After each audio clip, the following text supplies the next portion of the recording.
मित्रांनो, बाजार आपल्याला रोज नवीन नवीन झटके देत आहे. ज्या दिवशी आपल्याला असं वाटत आहे की आज बाजार पडणार नाही, त्या दिवशी तर बाजार जास्तच पडत आहे. आणि त्याचबरोबर आपल्या पोर्टफोलिओमधल्या असलेल्या कंपन्या सध्या Q2चे रिझल्ट येत आहेत आणि आपल्या पोर्टफोलिओमध्ये असलेल्या कंपन्याचे जर रिझल्ट खराब आले तर तो एक नवीन झटका आपल्याला बसत आहे. असाच एक झटका काल रिझल्ट आलेले आहेत क्रेडिट ॲक्सिस ग्रामीण बँकचे. सतत प्रॉफिट करणारी ही कंपनी आपल्याला ह्या क्वार्टरला जर पाहिलं तर 47% मायनस आहे मागच्या वर्षीपेक्षा. मागच्या वर्षी 349 करोडचे प्रॉफिट होते, आता 186 करोडचे आहेत. मागच्या क्वार्टरला 398 करोडचे होते, तिथेही डिक्लाईन आपल्याला पाहायला मिळते.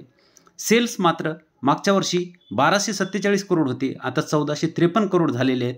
सेल्समध्ये 17%ची वाढ आहे, पण प्रॉफिट कमी झालेलं आहे. असंच प्रॉफिट SRFचं कमी झालं होतं. 33%ची डिक्लाईन आपल्याला प्रॉफिटमध्ये पाहायला मिळाली होती. बाजाराची जी अपेक्षा होत्या त्या अपेक्षेपेक्षा रिझल्ट खराब आले होते, परंतु दुसऱ्या दिवशी जेव्हा SRF उघडला तो प्लसमध्येच आणि SRF प्लसमध्येच बंद झाला. म्हणजे हा एक विचित्र झटका आहे की ज्याचे प्रॉफिट कमी झालेले आहेत तो शेअर दुसऱ्या दिवशी चांगला प्लसमध्ये वाढून बंद झालेला आहे. तसंच डिक्सन ज्याचे प्रॉफिट डबल वाढलेले आहेत, 100%च्या वर ज्याचे प्रॉफिट वाढलेले आहेत, त्याचे तो शेअर दुसऱ्या दिवशी हा मायनसमध्ये 13%ची घसरण मायनसमध्ये बंद झालेला आहे. तर बघूया क्रेडिट ॲक्सिस ग्रामीण बँकेला सोमवारी काय निकाल बाजार देतो, वाढतंय का कमी होतंय, आपल्याला बघायला पाहिजे. आता डिक्सनचं कालच्या व्हिडिओमध्ये हरायला होता. विक्रमी उच्चांक गाठल्यानंतर शेअरमध्ये तेजी आली होती व उत्कृष्ट तिमाही निकाल असूनही विक्री झाली. आणि आता गुंतवणूकदारांनी काय करायला पाहिजे. ट्रेंडनुसार electronics manufacturing services company Dixon टेकच्या शेअरच्या विक्रीकडे गुंतवणुकीची सुवर्ण संधी म्हणून पाहिले पाहिजे. आपण काय पाहिलं पाहिजे, आपण सर्वसामान्य गुंतवणूकदार दीर्घकाळासाठी आलेलो आहोत आणि दीर्घकाळातच बाजारात पैसा बनतो. म्हणून आपण ज्या कंपन्याचे प्रॉफिट वाढलेले आहेत अशा कंपन्या जर डिस्काउंटवर मिळत असतील तर त्या कंपन्या आपण खरेदी केल्या पाहिजेत. परंतु ज्यांचे प्रॉफिट खराब आलेले आहेत, कदाचित त्या पुन्हा आपल्याला संधी देऊ शकतात, तर आपण त्या कंपन्याची शिफ्टिंग अशा कंपन्यांमध्ये करू शकतो. हा कोणताही कॉल नाही, तुम्ही स्वतः विचार करून हा निर्णय घेऊ शकता. निकालानंतर ब्रोकरेजचा त्यावर तेजीचा कल आहे. म्हणजे हा निकाल लागल्यानंतर ब्रोकरेज जे आहेत, म्युच्युअल फंडवाले जे लोक आहेत, त्या लोकांचं असं म्हणणं आहे की इथून पुढं ह्या शेअरमध्ये तेजी येऊ शकते. इथं बघू शकता डिक्सन टेकमध्ये ब्रोकरेजचा काय ट्रेंड आहे. सप्टेंबर तिमाहीत डिक्सन टेकचा एकत्रित निव्वळ नफा वर्षभरात 263% वाढून 412 कोटी रुपयावर गेलाय. म्हणजे इतका जर नफा वाढत असेल आणि दुसऱ्या दिवशी शेअर जर 13% जर पडत असेल तर ही संधी म्हणून आपण पाहिलं पाहिजे. ऑपरेशनल महसूलही 11,534 कोटी रुपयावर गेलेला आहे. कंपनीला अपेक्षा आहे की दीर्घकालीन सर्वाधिक महसूल मोबाईलमधून होईल. आणि तुम्ही बघत आहात मोबाईल आपण किती बदलतो. एका घरामध्येच आपले किती मोबाईल आहेत हे तुम्हालाही माहीत आहे. आणि 1-2 वर्षानंतर त्या मोबाईलचे आपल्याला अपडेट झालेला मोबाईल घ्यायचा असतो. 4G झाला, 5G झाला, नंतर 6G येईल, अशा अपडेट मोबाईल आपल्याला पाहिजे असतात. म्हणून आपण मोबाईल बदलतच राहणार आहे आणि त्याचा फायदा ह्या कंपनीला होणारच आहे. त्यामुळं कंपनी ही चालणारच आहे. त्यामुळं चिंता करायची गरज नाही. त्याचप्रमाणे नोमुरा देखील खरेदी रेटिंगसह 18,500 रुपयाचं 18,654 रुपयाचं लक्ष आहे नोमुराचं. नोमुराला वाटतंय की हा शेअर पुढे वाढू शकतो आणि त्यांचं रेटिंग दिलेलं आहे त्यांनी 18,654 रुपयापर्यंत हा जाऊ शकतो. त्याच्यानंतर ब्रोकरेज फर्म इन्व्हेस्टेक यांनीही 12,700 रुपयावरून 15,900 पर्यंत याची किंमत वाढवलेली आहे. म्हणजे तिथपर्यंत हा शेअर जाऊ शकतो. आता यांना जर वाटत आहे आणि यांनी जर गुंतवणूक केलेली असेल, मागच्या बारीला 13,000च्या आसपासच यांनी गुंतवणूक केली असेल, 13,000-12,000च्या आसपास, तर यांना आधीच माहीत झालं होतं की रिझल्ट चांगले येणार आहेत. म्हणून त्यांनी आपल्याला बातमी दिली होती की हा शेअर 6,000-6,500 पर्यंत येणार आहे. आता रिझल्ट चांगले आलेले आहेत, इथून यांनी गुंतवणूक केलेली आहे तर इथून पुढं हा शेअर जाऊ शकतो. इथं बघू शकता डिक्सन टेकचं 9,000 थोडंसं अंधुक आहे, तुम्ही बघा. 9,141 करोडचे सेल्स आहेत आणि 205 करोडचे प्रॉफिट यायला पाहिजे अशी बाजाराची अपेक्षा आहे. 9,141 आणि 205, तर 9,141 आणि 205 आलेत का बघू आपण.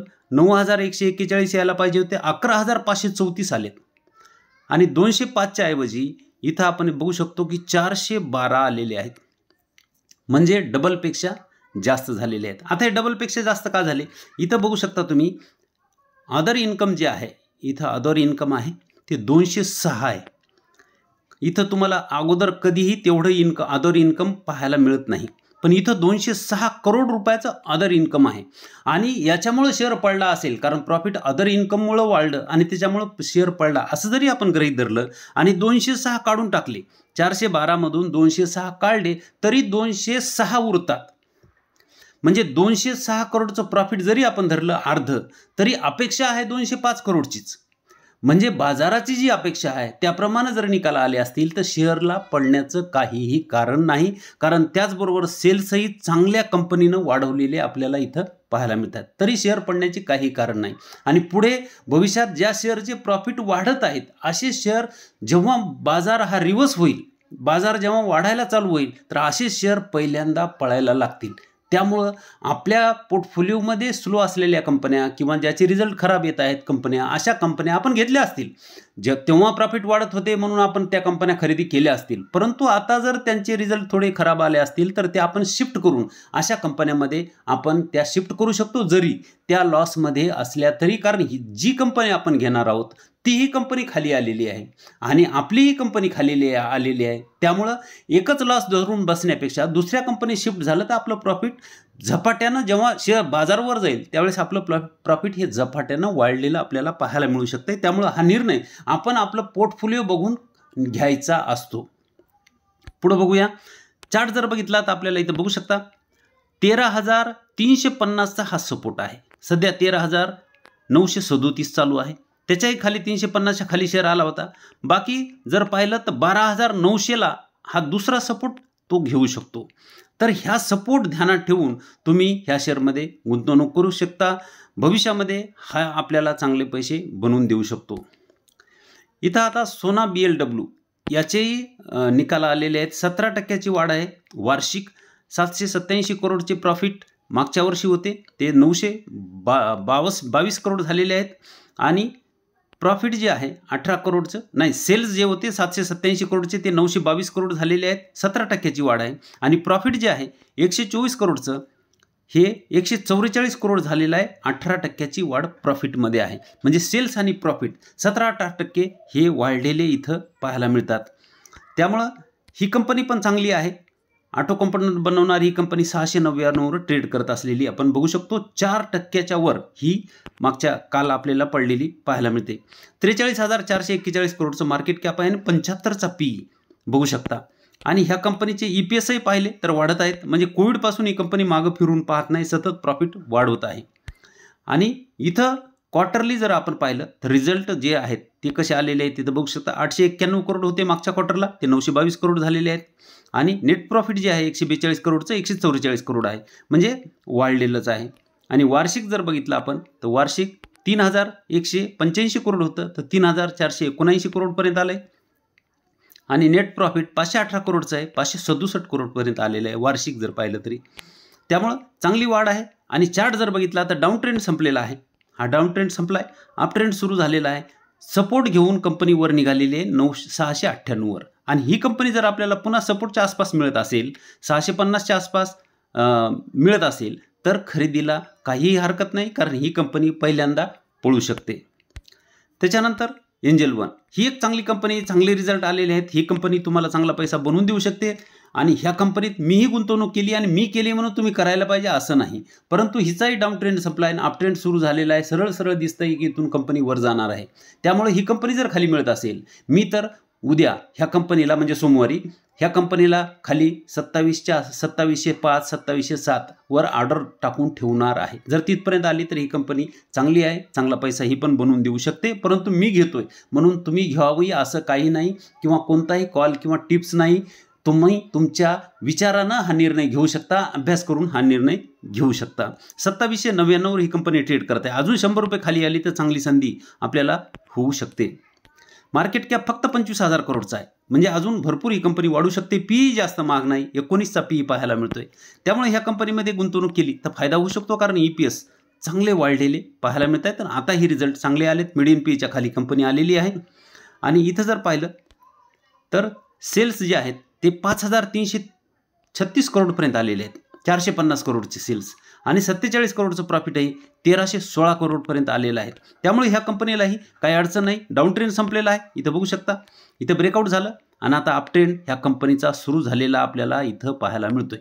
सध्या कंपनी 2798 वर चालू आहे. 2700चा सपोर्ट हिनं जर घेतला तर चांगली गुंतवणुकीची संधी होईल, कारण ही कंपनी हा एक यू पॅटर्न बनवणार आहे. सरळ चार्टमध्ये दिसत आहे. इथंही बघू शकता की चांगली बाईंग इथं कुणीतरी केलेली आहे. म्हणजे हे लोक जिथं यांनी बाईंग केली ती जर बाईंग लेवल पाहिली तर इथं ही त्यांची बाईंग लेवल आहे. तर हे ह्या कंपनीला ह्याच्या खाली येऊ देणारच नाहीत, कारण यांनी लावलेत करोडो रुपये, आपण 1500 लावणार आहेत. त्यामुळे आपल्याला चिंता करायची गरज नाही. तेच खाली येऊ देणार नाहीत, कारण तिथं आलं की ते बाईंग करतील आणि कंपनी वर जाईल. तर हा झाला एकंदरीत अंदाज. आता उद्या परवा अजून मी जो व्हिडिओ बनवणार आहे त्याच्यामध्ये अशाच कंपन्याची चर्चा करणार आहे. तुम्हीही अशा कंपन्यावर लक्ष ठेवा की ज्या कंपन्याचे प्रॉफिट हे वाढत आहेत, अशाच कंपनीमध्ये गुंतवणूक करा. एकंदरीत जर अभ्यास केला तर भविष्यामध्ये प्रॉफिट वाढणाऱ्याच कंपन्या वर जाणार आहेत, हे सरळ आहे. त्यामुळं आपणही अशाच कंपनीत गुंतवणूक केली पाहिजे. म्हणून तुम्ही आता ह्या ज्या कंपन्या मी ह्या व्हिडिओमध्ये सांगत आहे त्या कंपन्यावर अभ्यास करून खरेदी विक्रीचा निर्णय तुम्ही ठरवा, तुम्ही घ्या. कोणताही कॉल किंवा टिप्स नाही, कारण आपण ह्या व्हिडिओमधून कोणतेही कॉल किंवा टिप्स देत नाही. व्हिडिओ जर तुम्हाला चांगला वाटला तर व्हिडिओला लाईक करा, शेअर करा व चॅनलवर नवीन असाल तर सबस्क्राईब करायला विसरू नका. धन्यवाद.